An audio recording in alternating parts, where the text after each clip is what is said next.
Hi everybody, and welcome to another segment of AstrologyAnswers.com's weekly forecast. My name is Terence. The week begins on Monday, November the 15th, and this is a very event-oriented day. There's a tremendous amount of planetary activity. In fact, there is a major planetary event every single day.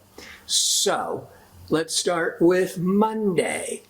The Sun is forming a major aspect to expansive Jupiter with the Moon in Aries. That Moon in Aries, it sets the public tone. It stimulates taking the initiative, being ambitious, being courageous, taking chances, as the Sun is putting a spotlight on expansive Jupiter. Now, Jupiter can bring you a certain amount of luck and protection, but you got to be careful of not having overinflated expectations going over the top. You keep grounded and you can bring a lot of positive opportunities your way. Jupiter, good for traveling, good for adding more content to your social media or website, and good for education, whether you're a student or teacher. On Tuesday, now the Sun will be in harmony with Pluto. Pluto rules the underworld. So that Sun positively shining on Pluto, very favorable for doing a lot of investigative work, research work, like pulling you into the mysteries and trying to shine light on them. Pluto can represent psychology, the occult, great for having a counseling session or an astrology session. But the Moon is going to be void of course. And I mention this every week, where the Moon is no longer making other aspects to other planets, and so the energy is more flat. That's from 7:51 a.m. Pacific time through 6:18 p.m. Pacific time. So that's nearly almost 12 hours. And it is best to just stay the course, stay with the routine. And with Sun Pluto, this could be even better for introspection, doing a lot of reflecting on your own self. At 6:18 p.m. Pacific time, the Moon leaves fiery, assertive Aries and goes into more stabilizing, calming Taurus, which will be really good on Wednesday with the Moon still in Taurus, because Mars, the ruler of Aries, Mars, this warrior, aggressive, ambitious planet, will be at odds or in confrontation to rebellious, unpredictable Uranus. So once every 2 years, this Mars to Uranus transit could trigger a lot more unexpected accidents, violence, upsets in the news, in the world. Personally, this can trigger ego disputes.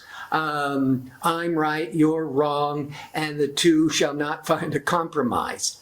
The good news is it won't get that as out of hand as it ordinarily could, because the Moon is in this more steady, calming, grounding Taurus, which takes us to Tuesday, when discerning communication Mercury is in harmony with Neptune.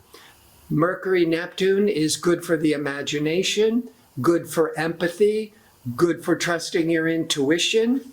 This is a day when whatever you are seeking out, reading, film, what have you, it's a day of inspiration. Could be a day to really get involved with your spiritual studies, your religious studies, your self-help, anything that can uplift the spirit. As we go into Friday, and right after midnight, about 12:58 a.m. Pacific time will be the peak of the full moon in Taurus. The full moon is when everything can culminate, a lot of things come to a head, and as soon as that full moon peaks, it's going to go void of course, so just stay the course till 6:33 a.m. Pacific time. Then it goes into Gemini, and the moon in Gemini is not making any other aspects to other planets. After the full moon, there's no other major planetary event. So this can be a day after the moon goes into Gemini where there's not a lot of challenges, a lot of obstacles, but you're more stimulated, your curiosity, you may be in a more talkative mood. That's all that Gemini, a certain amount of running around, a lot of errands, perhaps a lot of restlessness. Saturday, the moon is still in Gemini, great for socializing. It is the weekend. And Mercury, communication Mercury, that rules the sign Gemini, Mercury will be making a hard major aspect to expansive Jupiter. Now, Jupiter is optimism and generosity. Mercury is what is on your mind, what are you planning on, what are you discussing. But you got to be careful with the Jupiter when it's being stressed by a planet, because the Jupiter can overinflate and overdo. Now, if you stay grounded, the Mercury Jupiter is good for teaching, writing, publishing, marketing. Mercury's that planet of writing and speaking and communications, being expanded by Jupiter. So great for making educational plans, making travel plans. But this on a more social level with the moon in Gemini, and Mercury likes to communicate, that with the Jupiter, Saturday night could be when you can't stop talking, or you're going to a big party or some big social event or even a big business event. This would be very favorable for a lot of networking, jumping from person to person, having all these stimulating conversations. Sunday, now the Mercury is more favorable with Pluto. As the Sun was favorable to Pluto on Tuesday, Mercury will be favorable with Pluto on Sunday, but especially the first half of the day, Pacific time. And that is also good for the mind, Mercury, with Pluto, for studying, for introspection, for counseling, researching. The moon will also go void of course, much like on Tuesday with the Sun, Pluto, and the moon was void of course for nearly 12 hours. The same is happening on Sunday by coincidence, where the moon is moving into emotional Cancer in the evening.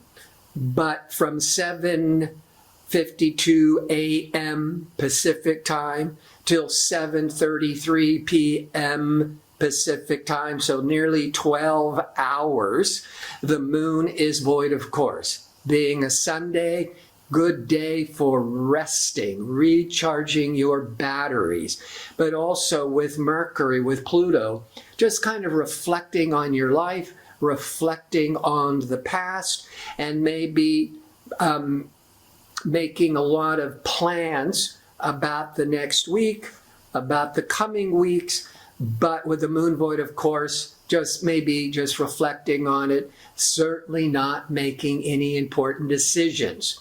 So, before I sign off, I want to remind you I'm available for a one-question offer for a nominal fee.